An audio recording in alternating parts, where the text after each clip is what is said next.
Hey everyone, Sam here, and welcome to a new video where we are going to talk about all the upgrades that are coming to the Monaco GP. Every Formula One race weekend involves upgrades, but Monaco is the one race where some teams show up with parts they have never tried before, on a circuit where one mistake puts you straight into the barriers, and this year the stakes are higher than ever.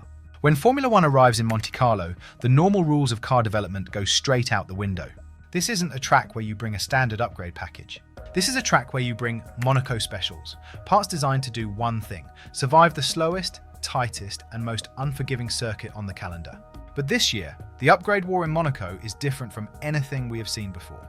While some teams are just trying to keep their cars out of the wall, others are bringing aggressive, high-risk performance parts that could completely flip the competitive order. On top of that, two massive FIA rule changes are hitting the grid this weekend for the very first time. We are going to break down exactly what Ferrari, Mercedes, Red Bull, McLaren, and even the new Cadillac team have brought to the Principality, and what it all means for the race. Let's get into it. First, we have to understand the difference between a survival upgrade and a performance upgrade. In Monaco, every single team brings survival upgrades. These are things like modified steering racks to give the drivers more steering lock. You literally cannot get around the famous Fairmont hairpin without a special steering setup. The angle is so tight that teams have to physically redesign the steering geometry just to make the corner. Teams also bring massive cooling exits. The average speed in Monaco is so low that the engines and brakes do not get enough natural airflow to stay cool, so the bodywork has to be opened up to let the heat escape.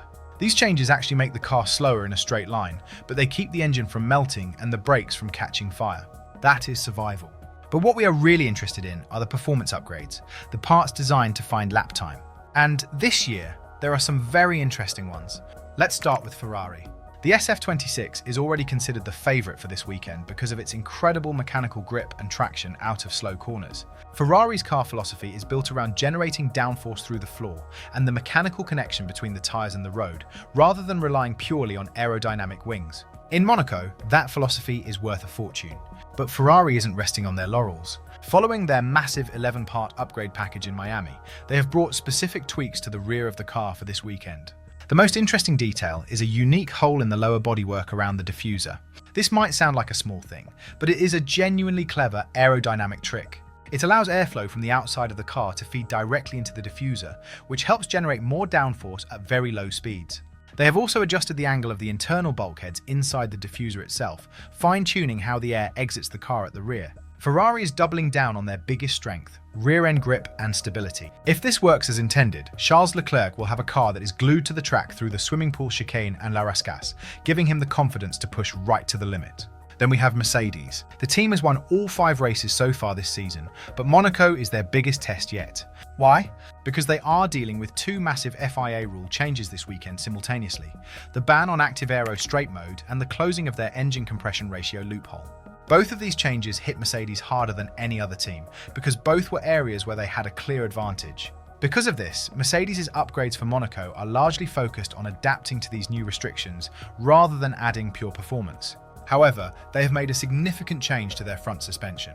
They have introduced a strongly anti-dive geometry. This means that when the driver hits the brakes hard going into a corner, the front of the car does not dip down as much. This keeps the aerodynamic platform stable and allows them to run the car closer to the ground, which generates more downforce from the floor.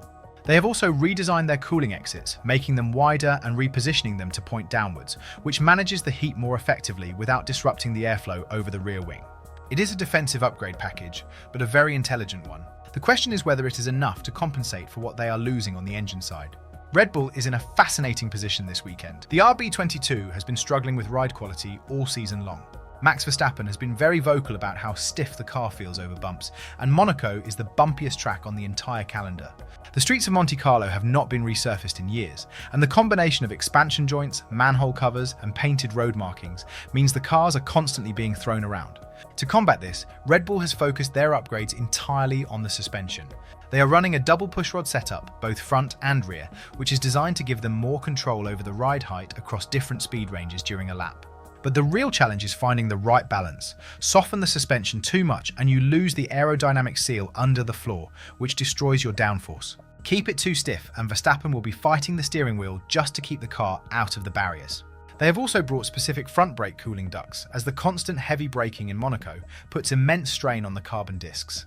Red Bull's weekend will be defined by whether they can solve this balance problem in the very limited practice time available.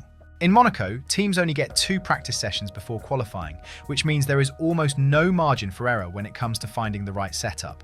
If Red Bull get it wrong on Thursday, they will be paying for it on Saturday. But perhaps the most surprising story of the weekend comes from the newest team on the grid, Cadillac. You would think a brand new team in their first ever European race would play it safe in Monaco. But Cadillac is doing the exact opposite. They have confirmed a brand new upgrade package specifically for this race, including a completely redesigned rear wing and a new exhaust tailpipe configuration. This is a bold move. Bringing new aerodynamic parts to a track where the risk of crashing is so high shows that Cadillac is serious and hungry for points. Team principal Graham Loudon said their objectives are to introduce the upgrades and get through the weekend cleanly. Sergio Perez won Monaco in 2022 and knows this circuit better than almost anyone. Valtteri Bottas took third here in 2019. Cadillac is giving their experienced drivers the tools to fight in the midfield, and the new rear wing is designed for maximum downforce, sacrificing top speed, which barely matters in Monaco, for pure cornering grip. Finally, we have McLaren. They are celebrating their 1000th Grand Prix this weekend with a stunning special livery, and the whole paddock is talking about it. But underneath the paint, the car is running a fairly standard Monaco spec package. They brought their major upgrades to Canada, so for this weekend, they are relying on the car's inherent low-speed strengths. Lando Norris won here last year, and the team knows that if they can nail the setup, they do not need radical new parts to fight for pole position. Sometimes, the best upgrade is the one you do not need to bring. Their consistency and strategic intelligence in the race will be their biggest weapon, and with Norris riding high on confidence after his championship win last year, McLaren should not be underestimated. So, what does all of this mean for the race? It means that Saturday qualifying is going to be an absolute war. Ferrari has brought surgical upgrades to enhance their best weapon. Mercedes has brought defensive upgrades to protect their championship lead while adapting to 2 new FIA rules at once. Red Bull is desperately trying to solve their suspension puzzle before the first lap of qualifying. And Cadillac is throwing caution to the wind with a brand new rear wing on the most dangerous circuit of the year.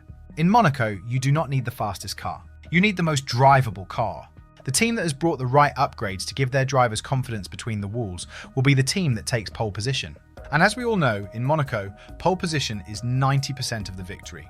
Let me know what you think in the comments below. Which team's upgrade strategy do you think will pay off the most this weekend? Can Ferrari's diffuser trick give Leclerc the edge he needs, or will Mercedes' suspension changes keep them at the front despite everything the FIA has thrown at them? I read as many comments as I can, and I always love hearing your thoughts. If you enjoyed this video, hit the like button and subscribe for more Formula One news and technical analysis every week. Thanks for watching, and I will see you in the next one.